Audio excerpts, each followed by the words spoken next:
Hi అమ్మా, welcome back to Sayamma kitchen. అందరూ బాగున్నారా? నేను కూడా బాగున్నాను రా. ఇవాళ ఏంటంటే సింపుల్గా పప్పు తోటకూర. అందరు బయట భోజనాలకు వెళ్ళిపోయారు, కొద్దిగా పప్పు తోటకూర ఉండదాం మీకు చూపిద్దామని చెప్పి రండి చూపిద్దా. మాకు తోటలోనూ కొంచెం తోటకూర ఉందిరా. ఒక నాలుగు ఆకులు కోసుకొచ్చాను. ఇగో పప్పు తోటకూర ఉండి మీకు చూపిద్దాం సింపుల్గానని చెప్పి ఇదిగో ఒక 50 గ్రాముల పప్పు వేసుకున్నాను, అంటే ముగ్గురికి వస్తుంది.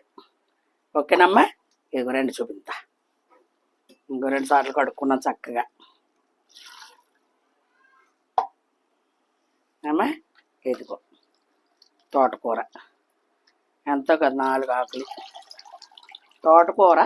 కొద్దిగా సాల్ట్ వేసి కడుక్కోండి అమ్మ, మంచిది. అలా కడుక్కుంటే బాగుంది, తాజాగా ఉంది.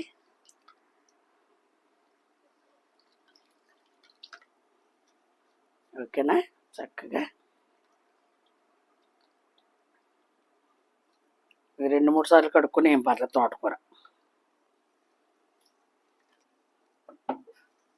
ఇగో ఇందులో వేసుకుని పచ్చిమిరపకాయ, టమాటా వేసుకోవాలి. ఆకుకూరలు ఏ ఆకుకూర అయినా సరే టమాటా వేసుకుంటే బాగుంటుంది. ఓకేనమ్మా, మీకు బాగా మెత్తగా కావాలంటే 2 కూతలు, లేదు సమానంగా బాగా మెత్తగా అనుకో గ్యాస్ ఫామ్ అయిపోద్ది. బాగా మెత్తగా ఉండకూడదు. ఓకేనమ్మా, ఇదిగో ఒక్క కూత సరిపోద్ది మనకి. కుక్కర్లో పెట్టాను.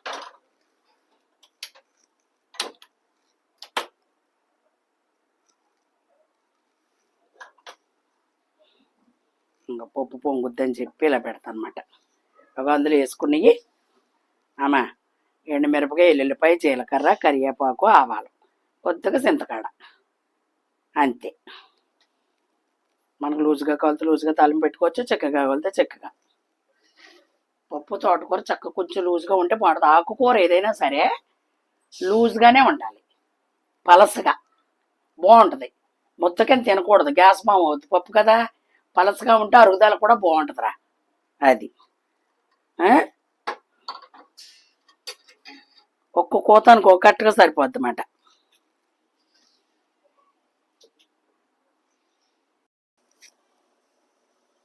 ఓకేనమ్మా, ఆయిల్ పోసాను, రైస్ కుక్కర్ పెట్టుకున్నాం. ఎదిగో ఒక కూత వేయించుకున్నానమ్మా. కంగారు పడి ఇజులు తీసేయకండి అమ్మ, పైకి పేలిపోతున్నాయి. చాలా జాగ్రత్తగా వంటగదిలో. ఇప్పుడు అసలు ఎండల టైం. పిల్లోడు వచ్చేసాడు, 1 గంట అయిపోయింది కదా. 12వ తారీఖు దాకాను. అక్కడి నుంచి స్కూల్ మళ్ళీ సాయంత్రం దాకాను. ఇప్పుడు 1 పూట కింద పెట్టారు. ఓకే,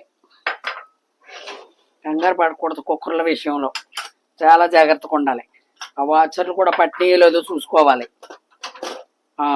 అదిగోరా చూడమ్మా చక్కగా. అది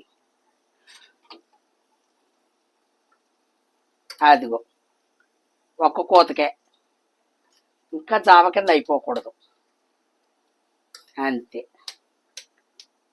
చక్కగా చాలామంది పప్పు గుత్తుతో మెదుపుకుంటారు, అది వాళ్ళ ఇష్టం అనుకో. పప్పు గుత్తుతో మెదపక్కలదు కుక్కర్లో పప్పులకి, అంతే.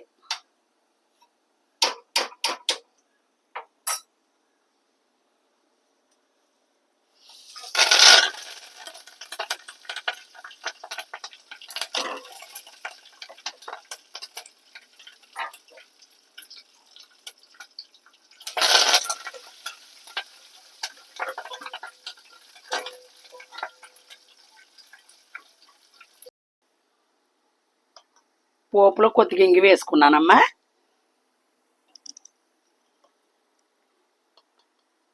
పప్పులో ఇదిగో పసుపు, పప్పులో పసుపు, టైట్లు బాగున్నాయి. 1 స్పూను ఉప్పు, చింతపండు గుజ్జు,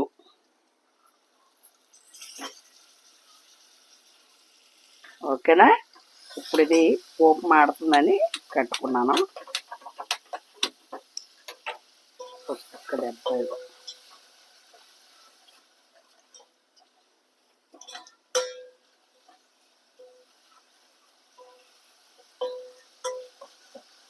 ఇంగువ అనేది ఫ్యాషన్ అనుకోకుండా మరుగుదలకు మంచిది.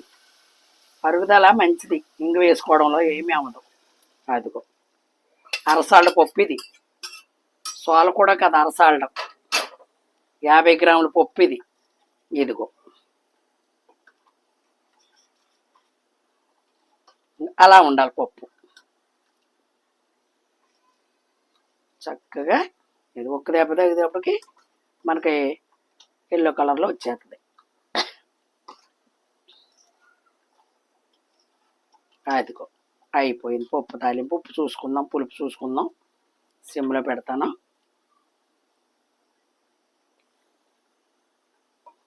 అన్నీ సరిపోయి సూపర్ ఉంది. టమాటా వేసుకుంటామా చాలా బాగుంటుంది. పాలకూర అవని, చుక్కకూర అవని టమాటా వేసుకుంటే ఫ్లేవర్ చాలా బాగుంటుంది. ఓకేనా? ఇవి కట్టేస్తాను. అందులోకి ఆవకాయ, మాగాయ బోళ్ళు ఉన్నాయి. ఏదైనా అడ్జస్ట్ చేసేసుకోవచ్చు. ఓకేనా? మరి ఇలా చేసుకోండి. సింపుల్గా ఉండేది కాబట్టి సింపుల్ కూరలు కూడా చూసుకోండి. ఇంతే ఉంది సరిపోదు అనుకోకండి. సరిపోయి పెట్టేసుకుంటామే. ఓకేనా? మరి లైక్ చేయండి, షేర్ చేయండి, సబ్స్క్రైబ్ చేయండి. అందరూ చూస్తున్నారు, చాలా సంతోషంగా ఉంది. ఓకేనమ్మా? మళ్ళీ మంచి రెసిపీతో మీ సాయమ్మ మీ ముందుకు వస్తుంది. బంగారం. Bye bye.